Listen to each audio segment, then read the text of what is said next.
Hello guys, I'm Super Ron, welcome back to the channel, and this week we have got this absolutely stunning 1989 911 Carrera 4. So some of you may recognise this from previous episodes. I did a lot of work on the rear end of this underneath. We had the engine out, we had the gearbox out, we had the whole four-wheel drive system out, and that was to fix a whole load of problems and a whole load of leaks. That was a couple of years ago now, and it has been running fantastically, and the owner fell in love driving it again, not having to worry about when the next breakdown is going to be. But this week we're here to fix something that has always bugged me around this car, and that is the ride height. For some reason on these Carrera 4s they always seem to be squatted at the back, sitting up at the front like they're constantly doing a wheelie, and they've got a massive arch gap at the front. So this week that is what we're going to fix. We are on suspension upgrades, and that is courtesy of Bilstein.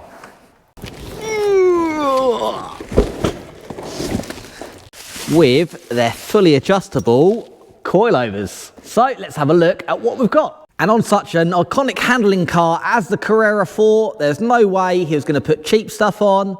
So we've got Bilstein fully adjustable coilovers. You can see these are really nicely made, fully adjustable clicks on the front and the rear for damping. We can adjust the ride height. It's got the helper springs. So first things first, let's get the tape measure out. So floor to arch, we are 66 centimeters on the back and 69.5 on the front. So it's nearly 40 millimeters higher at the front, which is why we have this massive gap, but not for long. So let's have a swap around, get this up on the ramp and seeing what we're dealing with. The only worry about working with a car that's nearly 40 years old is what is going to come undone and what is going to be a challenge. So that's what we'll find out now. Get it up in the air, wheels off, and start unbolting bits.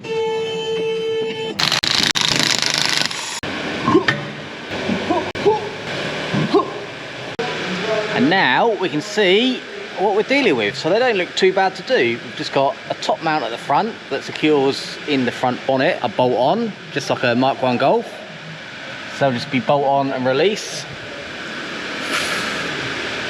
The rears, the top mount must be in the engine bay, and there's just a bolt at the bottom, so hopefully they won't cause too much trouble. A little bit worried about this one because that's going into a closed hole. Steel bolt in aluminium arm has caused us trouble before. And I'll have to have a look in the back to see where the top mount is. So let's start stripping. I think I'll start on the front, so they look the easiest, and get them out of the way. So let's look for these top mounts. Right, hopefully. Oh. I have to get a prop in there before it eats me. That's better, propped up. And our top mount should be nice and easy. And that one is all adjustable. I don't know if that's factory or not on these, but as you can see, they've all seen better days. So it's all going to be replaced.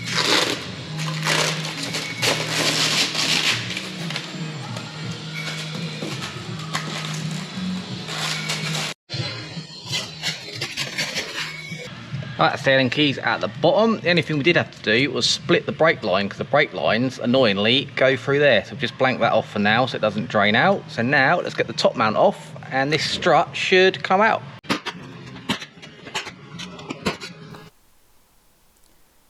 Ta-da!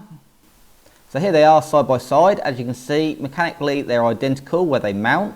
We've got the little mounts for the brake lines there that go through, and then we've got all the little mounts for the plastic clips for all the wiring looms, so they all match perfectly, so everything's going to be just like factory. At the top we've got the top mount. We've just got to unbolt that and transfer that over, because you use the original top mounts. And to do that we've got our specialist tool, so we've got spring compressors on, and we've got this handy dandy little kit we use, you've seen it before, where you've got the outer one and then that holds the shock in the middle and it actually goes through. So instead of using a little step spanner, that goes on, holds your shock, and then you can undo it. So let's swap these over and get it back on.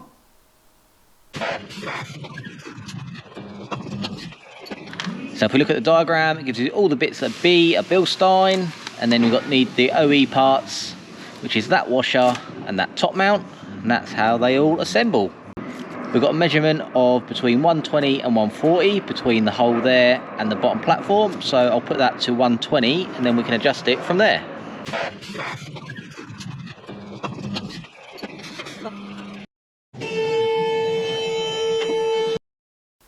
And there we are, all mounted, nice and easy, bolt on job. So now we just need to transfer the plastic clips over that holds the little plugs for the ABS sensor and for the brake pad wiring, and then the lube slots through here.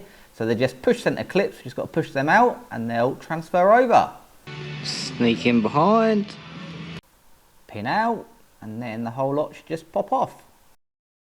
And all clips onto the new strut, just like factory, so everything is secure. So let's get it. Plumb back in, that's all the wiring back on, brake line plumbed in, so we'll just bleed them up when we've done the whole lot. But this side is complete and looking cool. So now all we've got to do is do this side. So we'll go from this to this. And this side all in, plumbed in, Bilsteined up. Actually, we've just got one bit of branding we need to change here. S-U-P-R. Super Rod Bilstein. Right, now let's do the rears. Nice and easy at the bottom if that bolt comes out. And then the top mounts somewhere in here. Right, let's see.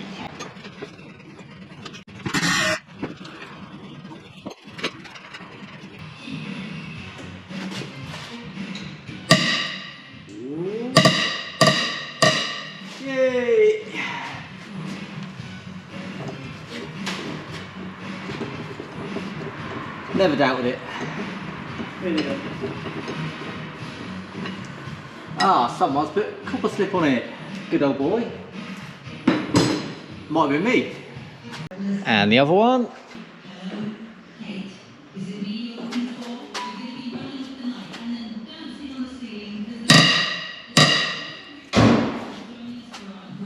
Yay!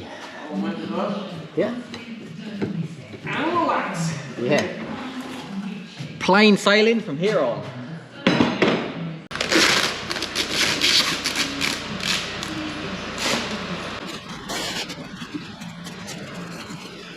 All protected, so the strut tops are somewhere.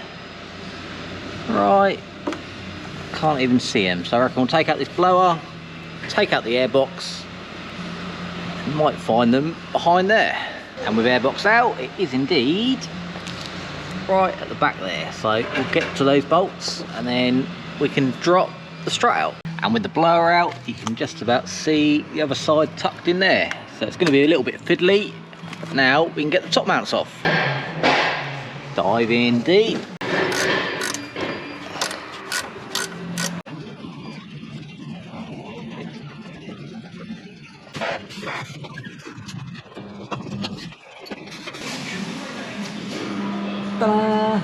And here's the new rear one, so just got to swap the top mounts off, same procedure again, and get that one ready for the car. And check, and it looks like there's two types of rear top mounts on these 964s. But we've got the pre-1991, which this is the same as ours, so we'll put that on, measured 250 to 260, we've got that set at 250 at the moment, so let's try these on.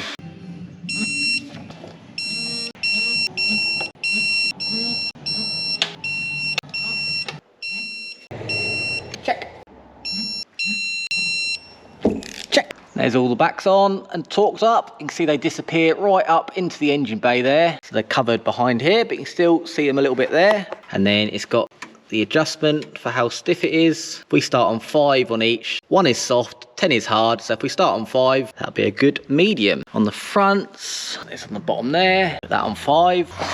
That on 5 and that on 5. We can then leave it to the owner to decide whether he wants it a little bit stiffer or a little bit softer. There's the other one there, all the way up to the top, looking good. So that is all 4 corners on. Bleeding the brakes on these older Porsches is a little bit tricky because the master cylinder and reservoir is in the luggage compartment. Any overspills they don't want going in there. So what they have is a little pipe on the back that loops round, goes up and then just exits out of the car. A bit of a breather as well. So this is a sealed top. So if you just put the pressure bleeder on here, fill this up with pressure and fluid, it ends up just going down this overflow and filling up the floor. So luckily I found that out from previous experience There's this little bit of rubber here, you can just nip that, and then when we pressurise it, we can then bleed the brakes, just like normal. There's that line clamped. Bleed the brakes.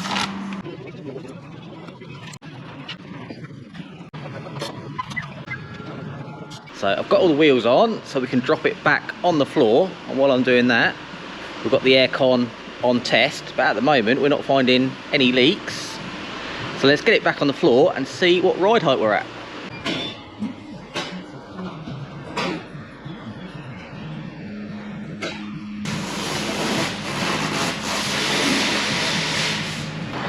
And just got it down on the floor, and that is looking pretty cool. That is squatted down nicely, hasn't got the wheelie at the front.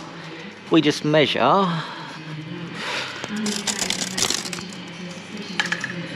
What about 33 centre to lip.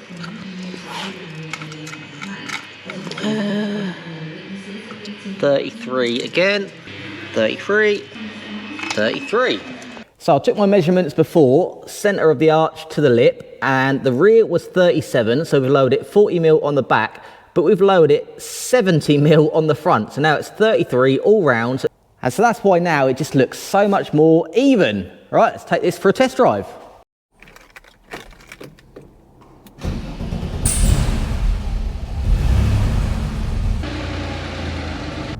Should be able to pick up quite quickly if it's a bit bouncy or how it handles, and then we can adjust to suit. Right, let's take this out for a little test drive, see how it is. Straight away, it is definitely a lot bumpier, but that's to be expected. We're on performance race suspension now.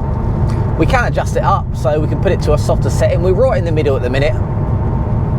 It's not too bad, it's not too crashy. It's just definitely a lot firmer ride than it was before. But it's handling great. There's no body roll, we're not bouncing. It's just a really firm ride. The only thing with these Porsches, all the pedals are offset, so they're really awkward to drive. To get your feet from the brake to the accelerator, sometimes it gets stuck under the brake. But even on mid-setting, these are probably the roughest roads that we've got around here, so it's a great test, and it's not really that too bumpy.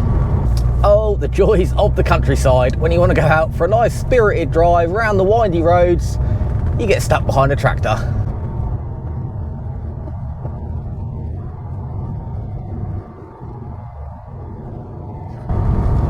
That's better. Clear road ahead. So there's some really nice cambered bends up here. Not the smoothest of the roads either, so that'll bring up any bottoming out. This is feeling fantastic.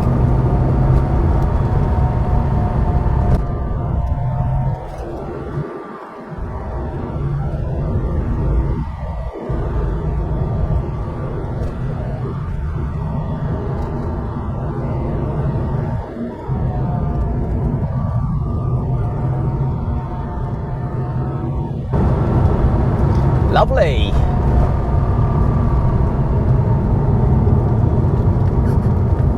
So this just backs up everything we always say: go for the highest quality suspension you can afford, otherwise they just drive absolutely horrible. Fitting cheap coilovers to a car like this would have been an absolute crime.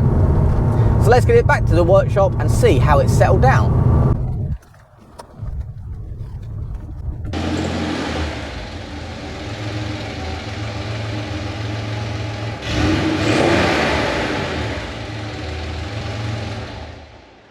So not only does it drive nice, it looks absolutely fantastic. This has transformed the shape of the car. Just looks so much better. The wheels look better. So let's just measure, see if we've settled any more. Yeah, so we're probably at 32.5 now. So we've dropped 0.5 centimetre there. And from the centre to the lip, yeah, we're about 32.5. For me now, this sits absolutely perfectly. The weight is so even, front and rear. That was a real hang up for me before, how high the front was. But now the proportions of the car and everything else just looks absolutely amazing. Like I say, this has just modernised it probably 20 years to how it looked before, just by changing the ride height.